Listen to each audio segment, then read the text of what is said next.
يوقنون أولئك على هدى من ربهم أولئك على هدى من ربهم وأولئك هم المفلحون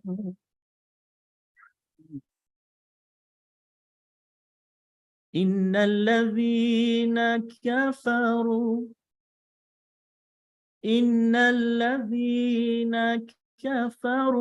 سواء عليهم أأنذرتهم أم لم تنذرهم لا يؤمنون ختم الله على قلوبهم وعلى سمعهم وعلى أبصارهم غشاوة ولهم عذاب عظيم ومن الناس من يقول آمنا بالله وباليوم الآخر وما هم بمؤمنين يخادعون الله والذين آمنوا وما يخدعون إلا أنفسهم وما يشعرون في قلوبهم مرض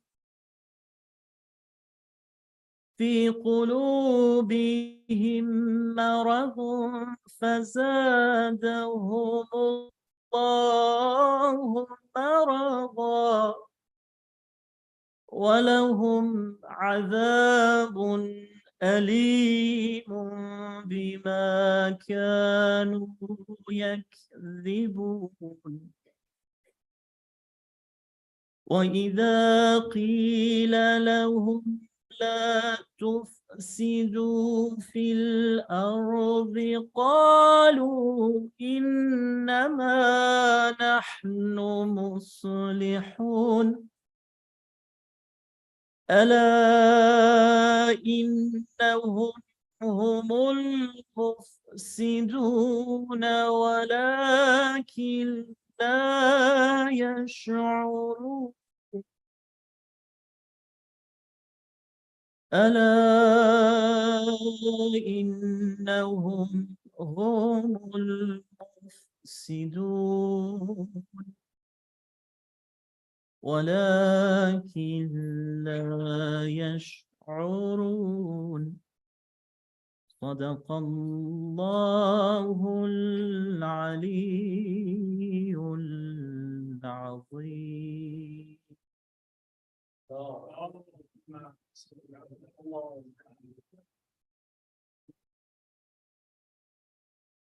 أعوذ بالله من الشيطان اللعين الرجيم.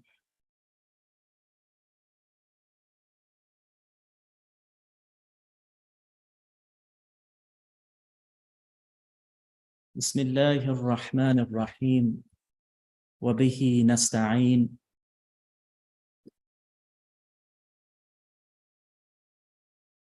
أشهد أن لا إله إلا الله وحده لا شريك له وأشهد أن محمدًا عبده ورسوله.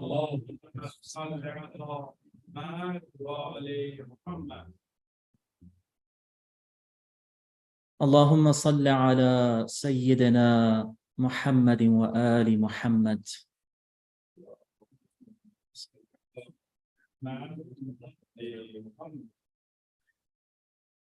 رب اشرح لي صدري ويسر لي أمري واحلل عقدة من لساني يفقه قولي. فأما بعد, respected brothers and sisters, elders, scholars, Assalamu alaikum wa rahmatullahi wa barakatuh. I extend both a congratulation and a condolence to all of you who are present. The condolence is on the occasion of Arbaeen and the sorrow of the household of the Prophet sallallahu alaihi wa alihi wasallam. And the congratulations is due to you who still have a connection and still have the seeking and the searching and the responsibility that you have taken upon yourself by ensuring that these occasions are not forgotten, that these gatherings take place, that these sites and these spaces are maintained, and that you and I renew our pact and our bond with our Creator, and that we are sincere when we say that we are amongst the lovers of the Prophet and his household. This statement is a statement that requires much reflection and much accountability. The title that was suggested for tonight's very brief extension of words to you, beloved souls, is on the topic of the fortification of faith. What does it mean for someone's faith to be fortified? Is this important? What are some approaches and what are some methods and means of achieving this? And as you know, fortification and this securing of spiritual understanding and development is very much tied to the number 40, which is Arbaeen. In Islamic spiritual psychology, the understanding is that until an individual reaches the age of 40, the true bulugh, the true spiritual and emotional bulugh of that individual has not yet taken place. It's not yet possible.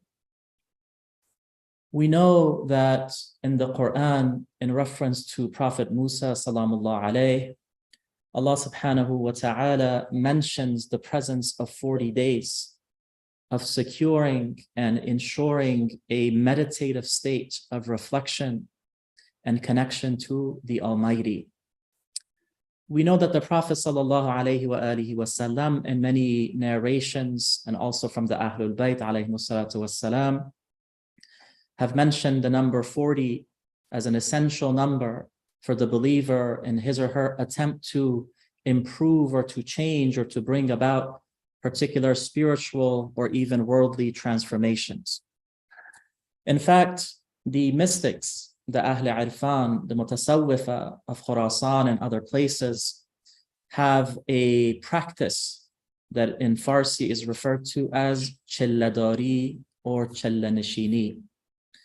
And what this means is that for 40 days and 40 nights, an individual makes a nazar, makes a pact with Allah subhanahu wa ta'ala, and spends time in reflection and spends time in prayer and spends time in devotion for particular spiritual transformations to occur. And this, in fact, has made its way from the select groups of the Irfan and Ahl Nazar to the language of the common people, where in many parts of Central Asia and other places, such as Uzbekistan and Tajikistan and Afghanistan and other areas, it is common for people, even common people, to say that if you pray for 40 days, the angels will be tasked with ensuring that you never miss your prayer after that. However, Fortification in the context that you and I will be engaged with now deals with something entirely different.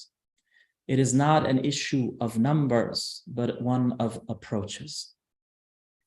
First and foremost, we have to set the ground and understand that the believer will be tested. Allah subhanahu wa ta'ala makes this very clear in the Quran, that we have created you and we have created the heavens and the earth, and we have sent prophets and we have given you signs and we have given you the fursa and the opportunity to move through the days and the nights. لِيَبْلُوَكُمْ أَيُّكُمْ أَحْسَنُ عَمَلًا. All of this is to ensure and to allow for the maturation and the development to notice who amongst you engages in the most beautiful of actions. Now, for any of us, and inshallah for all of us, the very first thing as believers is that we know that there is a distinction in actions. This distinction in actions isn't simply confined to what is halal and what is haram and what is mustahab, etc. It deals with the focal point of religion. The focal point or the central point of religion is the reality of religion must be rooted in the very fiber, in the very being, in the very spirit and heart and soul of the individual. This is where religion takes place. Of course, religion has a set of exterior acts and exterior actions. We all understand this. But that's not the fullness of religion. That's not the reality of religion. The reality of religion is not what happens on the exterior. The reality of religion is what has taken root in the interior of the individual. And the Quran generally uses two words to refer to this state. One word is the conjugations and the changes of the word which means beauty or goodness. The Quran consistently uses this term to make note of and to alert you and I that there is a necessity of action that is beautiful, not just okay, but that is beautiful.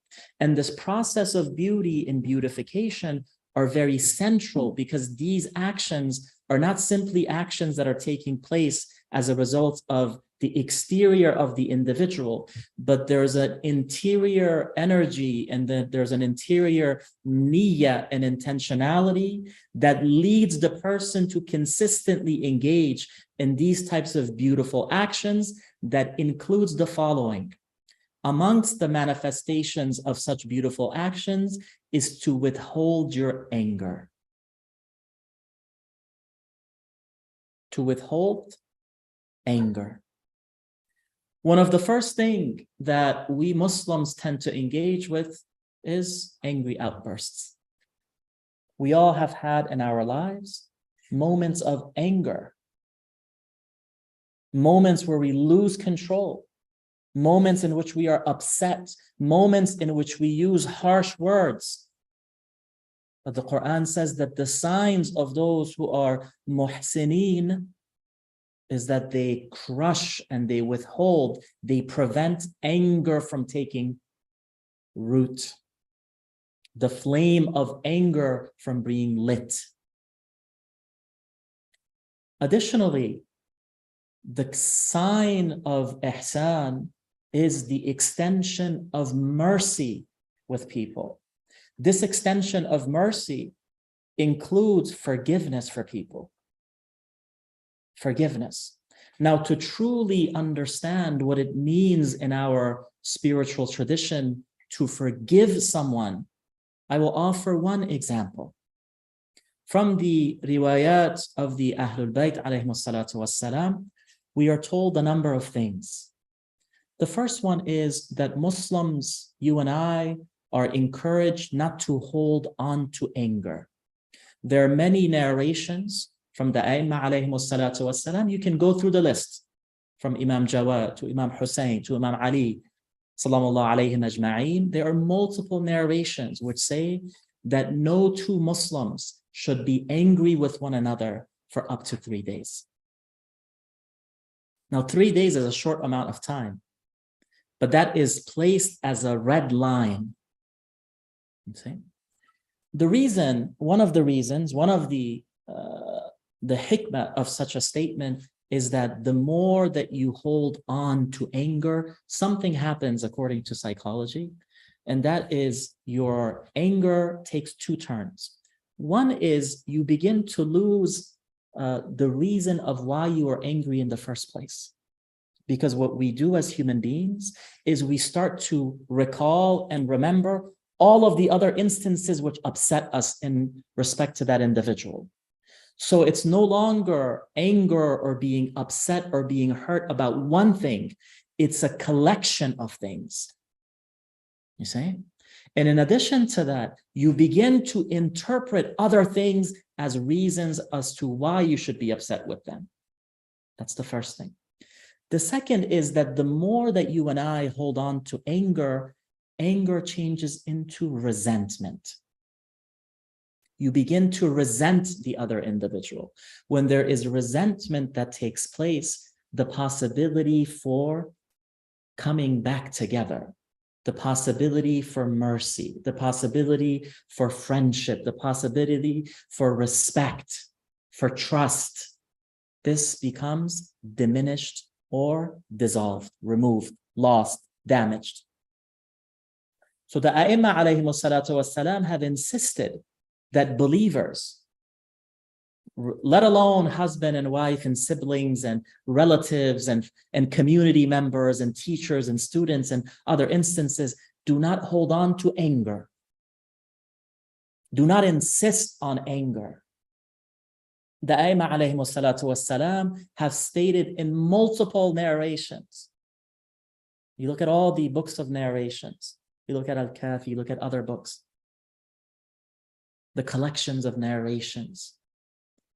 They say that anger is a fire that destroys. It destroys. It not only destroys what is within you, it also destroys the harmony and the safety and the peace and serenity of what is around you. See? And our poets have mentioned this in lines of poetry and other things that we will not get into. Additionally, the A'imma alayhimus salatu wassalam have noted that one of the signs of elevated iman, of ma'rifah, of beauty, ihsan that an individual has, is that they forgive people even before they ask for forgiveness. This is difficult. This is difficult. If I'm being honest, if we're being honest, this is extremely difficult. We are human beings. We have emotions. We have sensitivities. We have histories. We have pain, right? We have insecurities. We have doubt. We have all of these things that normal human beings have. And Prophet Ibrahim sallallahu alayhi asks Allah subhanahu wa ta'ala for signs just so that his heart has tasalla and yaqeen. It's the Prophet of Allah subhanahu wa ta'ala. So of course you and I are mired and we're struggling with various things. It's really hard to forgive people before they ask for forgiveness because we want to feel respected. We want to feel valued. We want to feel in some ways absolved that we were right. And it's also an issue of the self, the nafs. The nafs wants to have someone else apologize. Now, our akhlaq tells us that when you wrong someone, you should apologize to them. That's our akhlaqi thing. But what is the issue in this ummah? The issue of this ummah is that akhlaq has been abandoned. The one thing that has been mabhood, the one thing that has been abandoned and is bewilderingly lost is the centering. We don't know how to talk to each other. We don't know how to respect one another. We don't know how to be gentle with one another. We don't know how to come together. Everyone, especially here in the West, but also in other places, we're so much absorbed in us. This manniyat, this nafsaniyat, this issue of me. I'm the big person. I'm the important person. I'm the person with the title. I'm the person with the job. I'm the person with the material possessions. We all want to be recognized for the exterior things, the titles, the jobs, the house, the spouse, the children, the list goes on and on and on. But how many people can truly be recognized for their akhlaq? Whose akhlaq stands out? You see? I mentioned, and I know people who left everything to sit at the feet of teachers of akhlaq.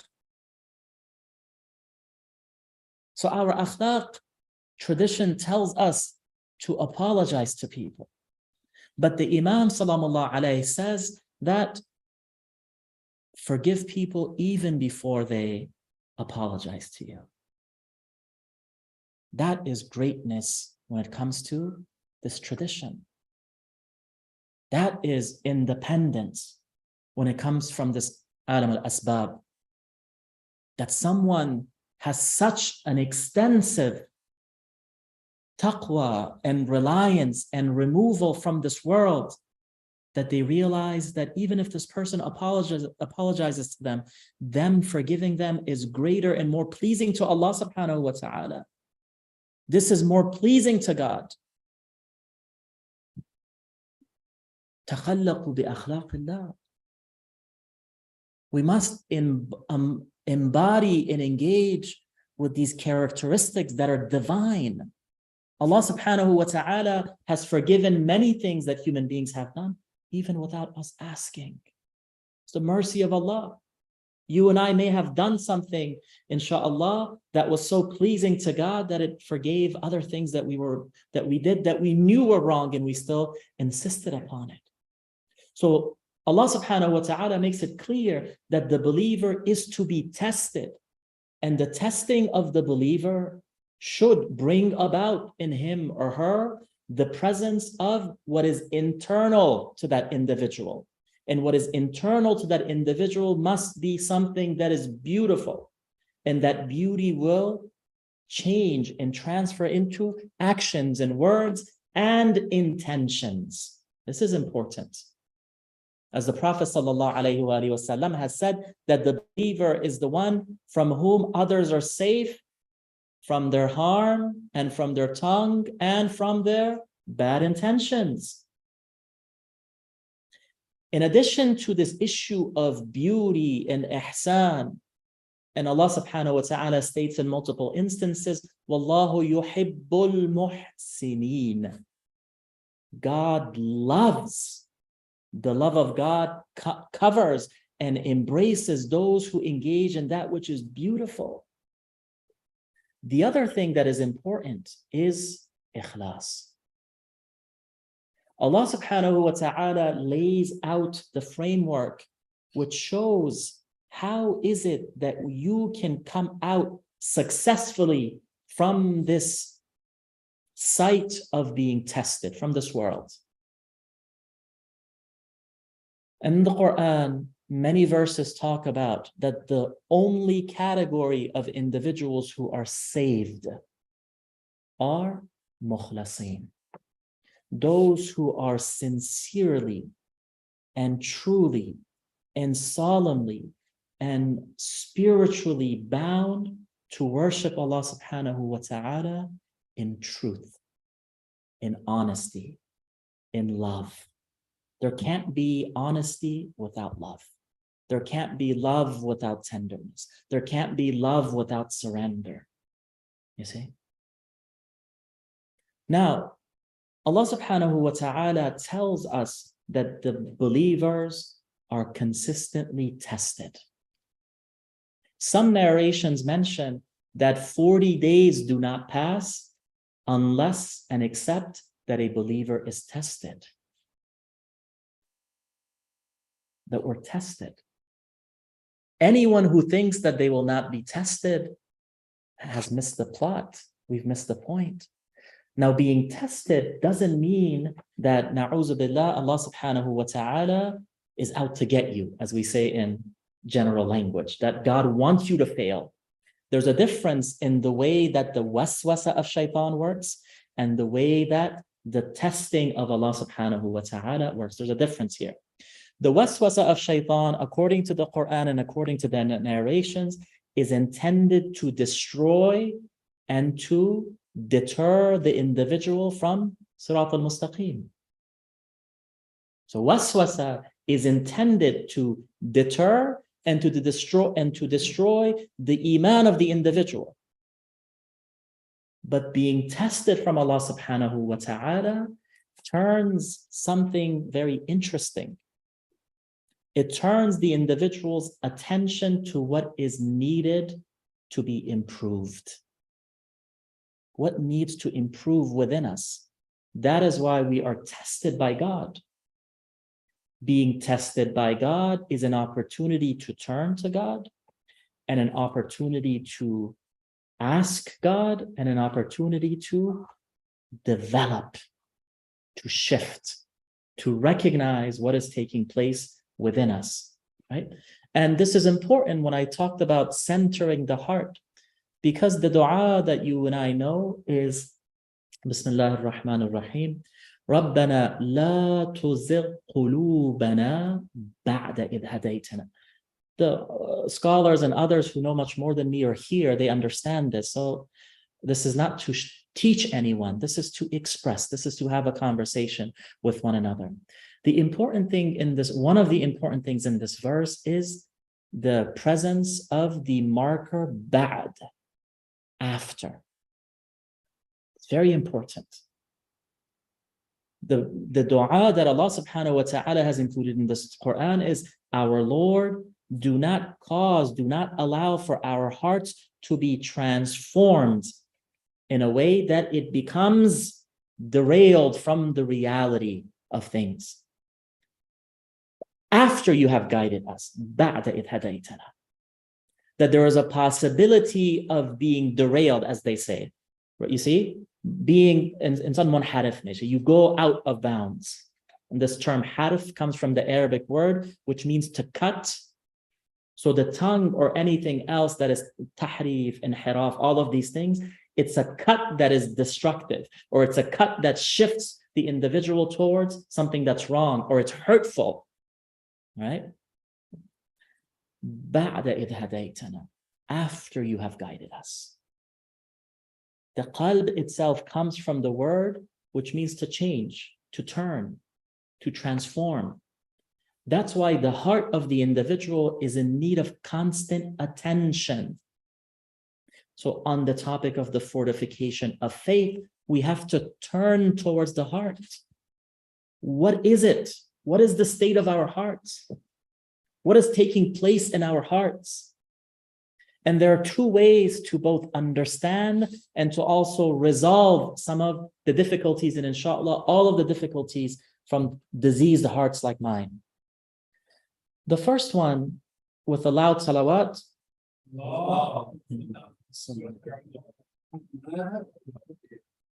The first one is dua. There are particular states of spiritual realization and awareness and forgiveness and understanding that can only be attained with dua. Human effort can take us only to a certain point. The human effort is important. It's necessary. But it can only take us to a certain point. The mercy of Allah subhanahu wa ta'ala, the guidance of Allah subhanahu wa ta'ala, inspiration and ilham from Allah subhanahu wa ta'ala, these bring things to fruition and perfection and completion. The Prophet sallallahu alayhi wa sallam and the Aimah alayhi salatu wasalam have mentioned that dua is two things in these narrations. One is that it is the fort of the believer. It protects the believer. One function of dua is that you and I are protected. The other is that dua is also the salah of the believer. It is also, in a way, a useful weapon and a tool of proceeding and progressing. So it is both, in other words, defensive, protection, and also offensive. Both of these things are included in dua. In other words, dua is both dafi', it prevents things, it blocks things, but it's also rafi', it resolves things. It allows for the achievement of things. It allows for the resolution and solution of particular things to come. So dua is very critical for the fortification of faith, our iman. There are many individuals who have spent a lifetime outwardly Muslim, coming to dua, coming to majalis, coming to the masjid, attending prayers. And then in the last moments of their lives, they died lives of people who, na'uzu billah, will have a very hard time, or they're in the state of kufr. There are other individuals who have lived a life that we will consider to be problematic.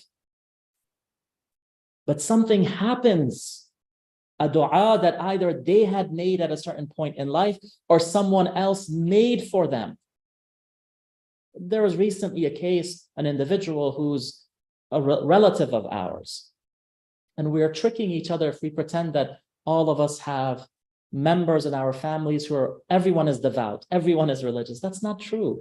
Scholars and speakers and others who come and they ignore or they overlook the complexities of our families, they're doing a disservice to this religion. They're doing a disservice to the community and to society. We have people of various commitments to Islam.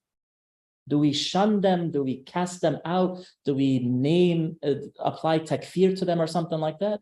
Or do we learn to understand what is happening? Why do individuals, sometimes from the same family, sometimes from the same environment, come out completely different? Is there a way to resolve these issues? You see? Now, we were at a family gathering and they asked me to lead Jama'ah prayers, to pray together. So the people who normally pray, they gathered. And interestingly enough, this individual as well said, Rashid John, lead us in prayer. This is interesting. I've known this individual for a long time. I'd be lying if I had said I have ever seen him pray before. So when I first heard this, God is my witness, I thought he was joking.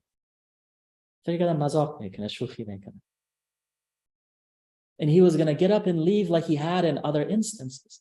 But something interesting happened. He came and he stood in the saf and the line that's right behind me. God is my witness that as I was standing in prayer, I said to myself, what is the possibility of me losing the state of prayer and someone like him being blessed with gaining the state of prayer? What can guarantee for me that in this moment that I'm standing before my Lord, his state and his sincerity and his ikhlas is not greater than mine? People change. People are transformed. Not because of me, not because of someone else, because Allah subhanahu wa ta'ala works in mysterious ways. When someone has sincerity, irrespective of the difficulties and the sins and the challenges and the other things that have happened, there is a rawzana, there is a window, there is a path, there is a method for them to be regained into this path, reconnected into this path. This is open. Muharram and Karbala and Arbaeen should not simply be occasions where the most religious, the most Husayni of us come and present ourselves. This should be a place where we are able to invite and people who are maybe not as religious, maybe not as committed, they also feel safe. They also feel welcome. They also feel encouraged. You see someone who may be coming to the mosque for the first time after a long time. What do we do as a community to welcome them, to encourage them, to embrace them? Or you see maybe, people say, you're sitting in the wrong seat, this is my seat. Or your veil is incorrect, or what is he wearing? What is she wearing? Or maybe the kids are too loud or something along those lines. We have to understand that as a community, we have a lot of flaws. All communities do, including ours. We have a lot of flaws. We have a lot of needs that we need to work on. We have to center the fortification of faith. I've mentioned this before. I will not take longer than maybe 6-7 more minutes. Our families, our parents, our elders, our teachers, our leaders, these individuals need to be the first line to recognize what's happening in their families, what's happening in the community, what's happening in society. I've mentioned this over and over again.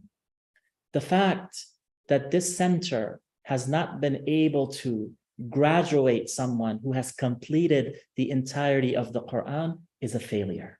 It's a failure. The fact that we do not have programs that center the akhlaq of Islam on a regular basis is a failure. The fact that we see more and more of our youth and our young people who are Muslim, alhamdulillah, but they do not have the awareness of the philosophy and the ethical value. There is a worth and a value to this religion. We have failed. And this is not you. Whatever capacity, whatever role I've been entrusted with by you, I have failed. I'm a failure in this context. But we have to recognize this. We can't just come in, see a few friends, make some small talk, have some food, and then walk out and be like, everything's okay. We have to make changes. The other thing that's important on the path of the fortification of faith is the following.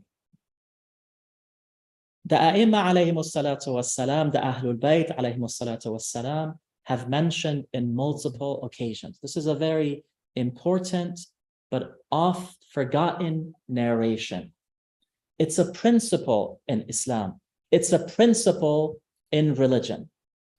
This principle has been tested. This principle is tested.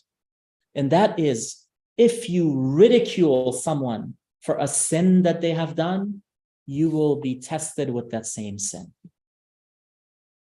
If you ridicule someone with a sin that they have committed or a flaw that they have, you will be tested with that same sin and you will be marked with that same flaw. What does this tell us?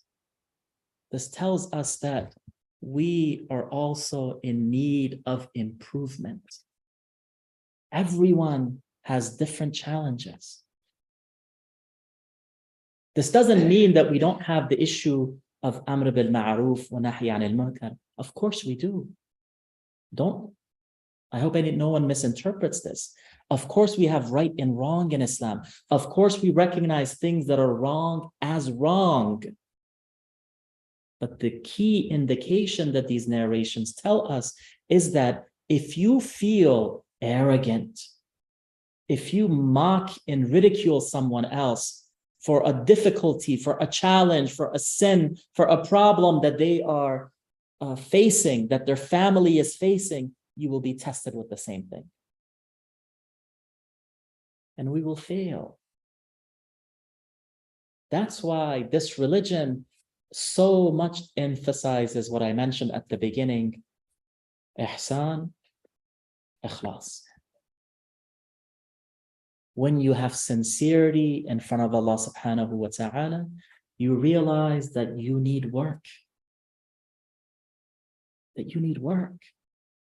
And when you have ihsan and you realize that in front of Allah subhanahu wa ta'ala, that other people also need work.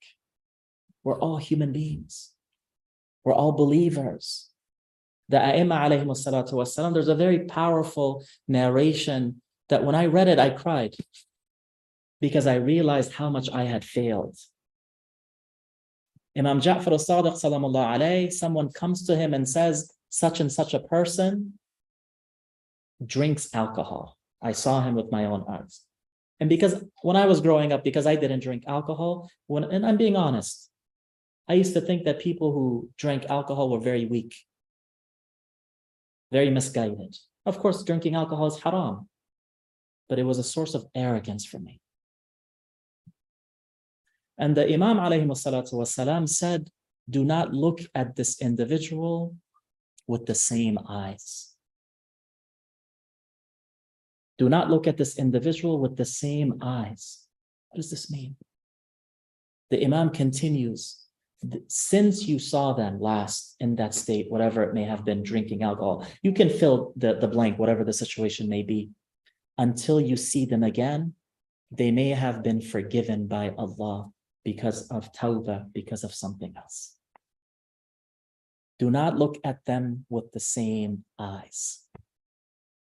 There are people that we see and we still recall 20 years ago, 30 years ago, in their youth or in this situation, they did such and such an action. Y'all attest? Do you remember? They sometimes bring it up in front of them. Aren't you the person who did this? Aren't you the person who was today? Right? Didn't you do this? This is wrong. This is wrong. You see? Now, the fortification of faith on this 40th, this Arbaeen of Husayn, salamullah alayhi, the righteous companions of the Imam, the lovers of the path of haqq and truth, tells you and I that without a faith that is filled with ihsan, a faith that lacks ikhlas, a faith that does not engage in dua and the remembrance of Allah subhanahu wa ta'ala, we can never be Husayni. Can never be Husayni. How many people throughout the Muslim world, they gathered, 22 million people had made these ziyarah of Arbaeen this year. 22 million people. That's higher than the number who go to Hajj. And we take pride that everyone is the guests of Imam Husayn and people are brought into their homes. And of course, there are sincere people. Of course, there are good people. Of course, there are individuals who the love of Imam Husayn salamullah alayhi and the love of God allows them to give everything that they have on this path.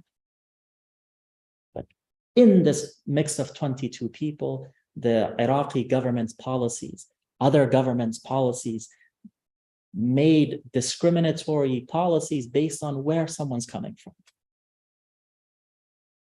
Which countries have to pay money, which countries don't. Which pilgrims are held in particular borders, denied, made their conditions are made difficult, and which ones aren't. How can this be Husayni? How can this be justice? How can we shed tears and say, Ya Husayn, I wish I was there with you? When these things exist between us, when nationalism exists between us, when discrimination exists between us, how can we have fortified our faith? The second thing, it's the last point, is the message of Imam Husayn salamullah alayhi is not a historical message. It's a message that is needed for now, for the present. What you and I must do is take the lessons of Karbala, the teachings of the Ahlul Bayt alayhimus salatu wassalam, and learn and understand how we can engage with it today. What must we do today? We can't go back. No matter how much, we want to kind of grant solace to our own hearts, we can't go back in history. We can't change anything back there. But what are we doing here? How are we committed to justice here? There's one place right now in which people who are not Shia are centering the call of Imam Husayn salamullah alayhi. That's the National Resistance Front. in Panjshir and other parts of Afghanistan who are waging a rightful jihad against the terror of the Taliban and Al-Qaeda and other groups. Their leader, Ahmad Mas'ud, the son of the legendary Ahmad Shah Mas'ud, in his very initial proclamation states, Hayhat min al-dhillah. And in multiple instances, he states that Karbala is our inspiration because we want to fight for justice. I will give you one example. What Shi'i governments have normal relations with the Taliban, and how many Shi'is overlook the oppression that's taking place throughout the Muslim world. We ask Allah subhanahu wa ta'ala for guidance. We ask Allah subhanahu wa ta'ala for tawfiq. We ask Allah subhanahu wa ta'ala for the commitment to action. مسافران شکیبا، مسافران خموش، دلم ز گردش آرام این قطار گرفت، در ایستگاه حوادث پیاده خواهم شد. دلم ز گردش آرام این قطار گرفت، در ایستگاه حوادث پیاده خواهم شد. We have to wake up.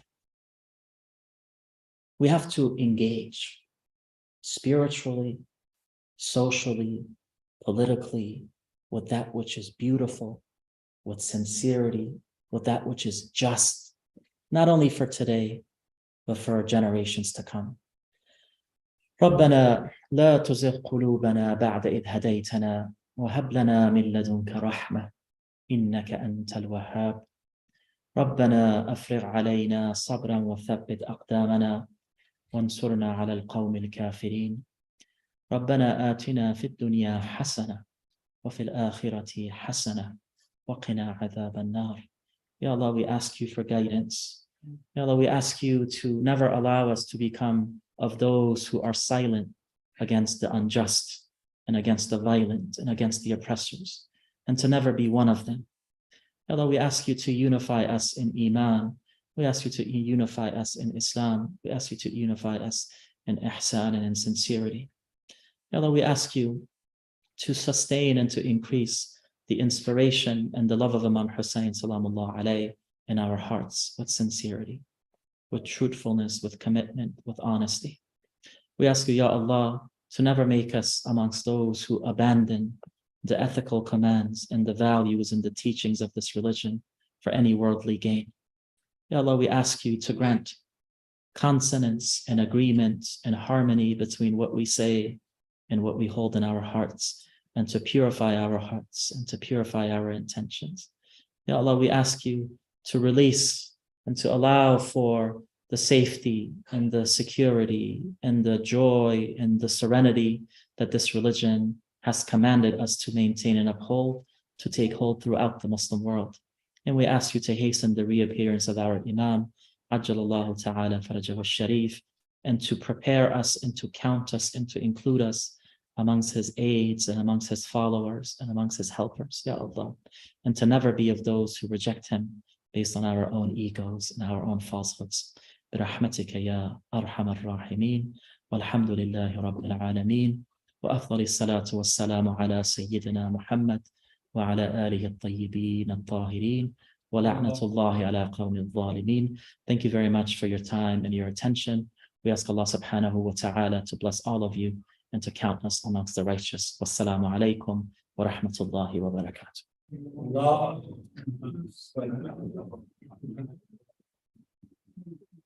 We have a few minutes if you have any questions and somebody.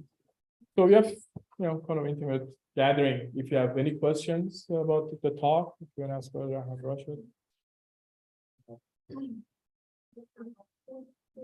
Oh, sorry. Hello. Thank you so much for this wonderful experience. I was really happy to hear about the akhlaq, because a lot of times we forget about this. I've been to many speeches and Something I hear that is they say something about love. Thank you for reminding us. And also, you mentioned something called how we can control our anger. But sometimes it's really hard and it's very tough. How can we control that? Thank you very much for your kind words, and any goodness that you see or hear from me is a reflection of you. The narrations mention a number of ways that we can engage with the strength of ensuring that we are patient in moments of anger. Some practical ways are that if we are sensing that anger is coming, one of the adhkar, one of the formulae that the teachers have mentioned is to say, La hawla wa la quwwata illa billah al-ali al-azim. This is a reminder that power is truly God's. Oftentimes in anger, what is happening is that we want to overwhelm the other individuals. We want to overpower them. We want to control in certain ways. This sometimes happens verbally, and unfortunately, sometimes this happens physically. So when the individual is reminded that Allah subhanahu wa ta'ala is the one who has power, and this power means a number of things. First, the power means that Allah sees. Allah subhanahu wa ta'ala is al-basir. It also means that Allah subhanahu wa ta'ala is just and will keep us and bring us to account. So we will be held accountable to what we say and to what we do to others. Additionally, there are some other practices. One is that if you sense that you are getting angry, they say to shift your position. If you are standing, to sit down. If you are sitting, to move and to stand. We know from the practice of the Ahlul Bayt alayhim salatu wassalam that they would at times leave that gathering to allow for the parties to calm down, not leaving in anger and slamming the door or anything like that, but to leave calmly and say, I need space or I need something else. And then to come back after a few moments where you have calmed down. Also, we have been told to make wudu.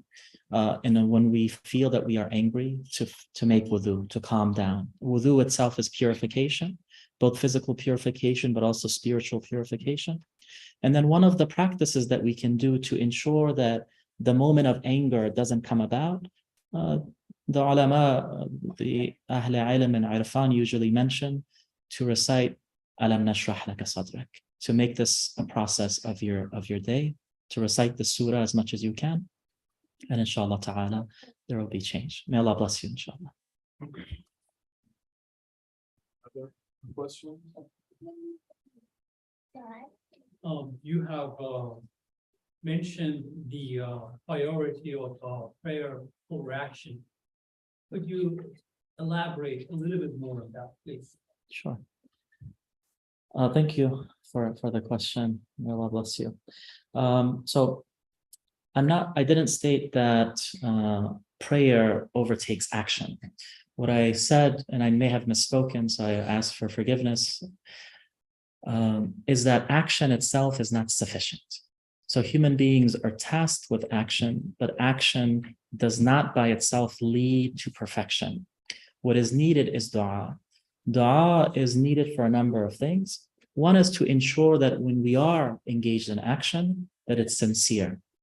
That's one way that dua is important. For example, Imam Sajjad Salamullah alayh mentions the necessity for sincerity in action throughout the Sahifa Sajjadiyya. The other thing is that actions are, by their very nature, because we're human beings, they have limitations, right? So what dua does is it shows the individual that Allah subhanahu wa ta'ala grants more than what our actions can achieve. Right? Because Allah subhanahu wa ta'ala grants more than what our actions can achieve, our limited actions are in no way of value to the immense mercy of Allah subhanahu wa ta'ala. That's when dua comes. Dua itself is an action. Dua is not separate from action. Dua itself is an action. It's itself ibadah. So dua takes what has been started with action and it moves it further along. You see? So they are complementary. It's not you can only do dua or only action, but they come together. But the key thing is that there are particular stations of spiritual understanding. There are particular capacities of akhlaq that are really achieved as a result of dua, because dua tells us that Allah subhanahu wa ta'ala has power. And when you have sincerity, just like in all of the majalis, all of the du'as, all of the qunut and other actions that we do, when you have sincerity and you ask Allah subhanahu wa ta'ala, Allah will give you. It's easy for God. So what can be achieved in a lifetime, Allah subhanahu wa ta'ala can give you in a moment. Yes. Any other questions, comments? جزاكم الله خير. Thank you so much. محمد وآل محمد.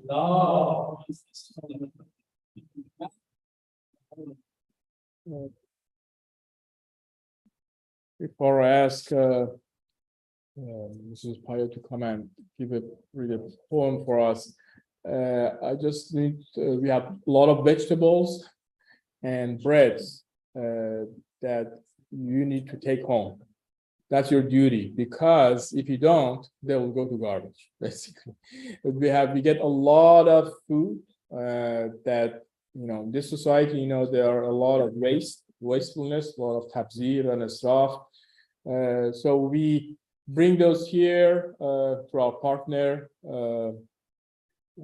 organization, Support Life.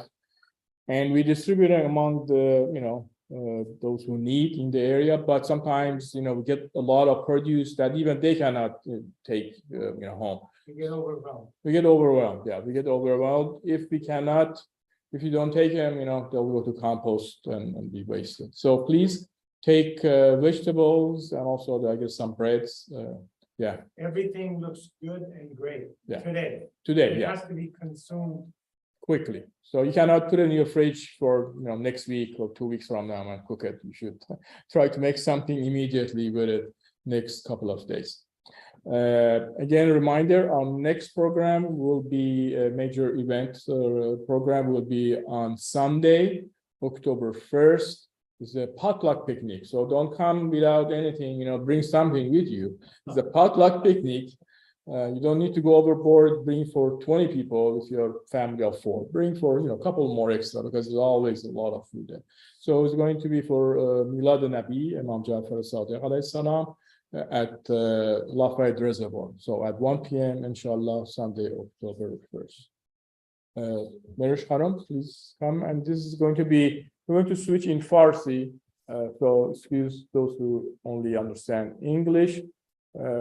But this is about, you can explain what the poem is all about, how you receive. For the picnic, we have a botanical wall. As scientists will That's right. explain about plants and vegetations around that area.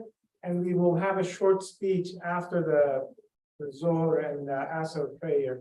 So we'll have a short speech as well about our beloved prophet. So it's not just all eating and It's not all fun and game. There's also some no, it's more fun. more fun, yeah, spiritual.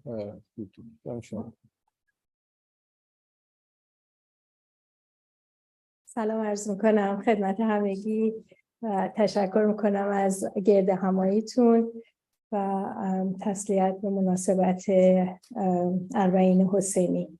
شعری رو که انتخاب کردم امشب براتون قرائت کنم از دوست و استاد گرامیم خانم دکتر فرشته هاشمی هست که شخصیت و منش زندگیشون همیشه نمونه زندگی من بوده و هست. این شعر رو از کتاب کمند مهر ایشون برداشتم و جالب اینکه مطالب این شعر مقدار زیادی هماهنگی داره با سخنان آقای برادر راشد که امشب واقعا استفاده بردیم از صحبت‌های شما. نام شعر هست میثاق. طنین دسته میگوید عزا در صحنه میآید، دلم در خلوت خانه سکوت خود بیفزاید. چه دستان سینه میکوبند، چه زنجیران فرود آیند، دل من در چنین غوغا به غوغا در نمی آید. فغان و ناله برخیزد، نوای زجه می ریزد. عجب دارم ز چشم دل نم باران نمی بارد. همه در سوگ و در ماتم بکوبند دست خود بر سر. دل من در عزای خود سرش بر سجده می ساید. دلم بتخانه‌ای با بند که هرگز خو در آن ناید. امیدم بر خلیل الله که دل از بت بپیراید. شهادت قصه‌ای زیبا پر از راز و پر از معنا، پر از ناگفته اسراری که کمتر بر زبان آید. ز عاشورا سخن گفتن زبانی بی زبان خواهد.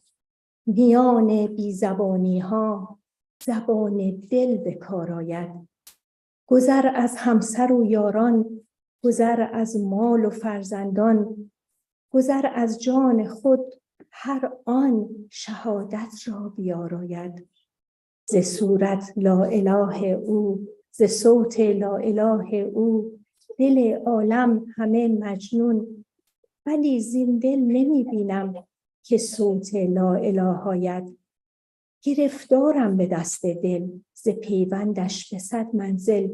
رهایی های شیرینش به جز یک دم نمی پاید.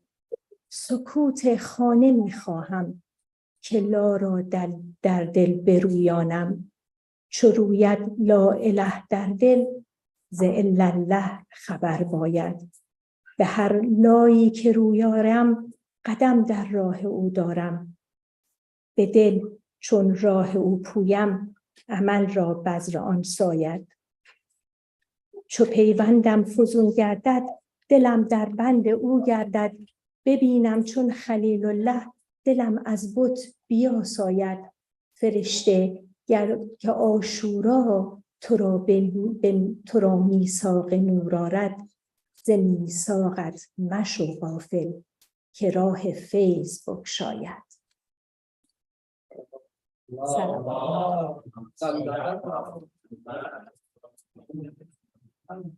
و قبل از اینکه من از این تشکر میکنم از همگی، ولی ما یک کمیته‌ای هست که برنامه‌های مذهبی و فرهنگی مرکز رو تدارک می‌بینه و از کسانی که علاقه‌مند باشن در این کمیته شرکت بکنن و در این برنامه‌ریزی‌ها به ما همیاری بدن، واقعا خوشحال میشیم که قدم جلو بگذارید و به ما بگید و بیاین و در این کمیته شرکت کنید و در این برنامه‌ریزی‌ها ما رو همیاری بفرمایید. ضمناً برادر راشد فرمودن که یکی از فیلیرهای این مرکز این هست که ما نتونستیم جوان‌ها و بچه‌ها رو براشون اون کاری رو که باید و شاید در این چند سال اخیر انجام بدیم. البته در گذشته بوده، منتها اخیراً به علت کم بوده افراد داوطلب این کارها خوابیده. باز هم اگر در این موارد دوست دارید که کمکی بکنید، ما در فکر این هستیم که به هر حال یک مدرسه رو برای روزهای شنبه یا یک شنبه اگر خدا بخواد راه اندازی بشه برای بچه‌ها و جوان‌ها. اگر که در این مورد کمکی از دستتون برمیاد، خواهش میکنیم ازتون که قدم جلو بگذارید و ما رو همیاری کنید. با تشکر از همه دوستان. التماستون.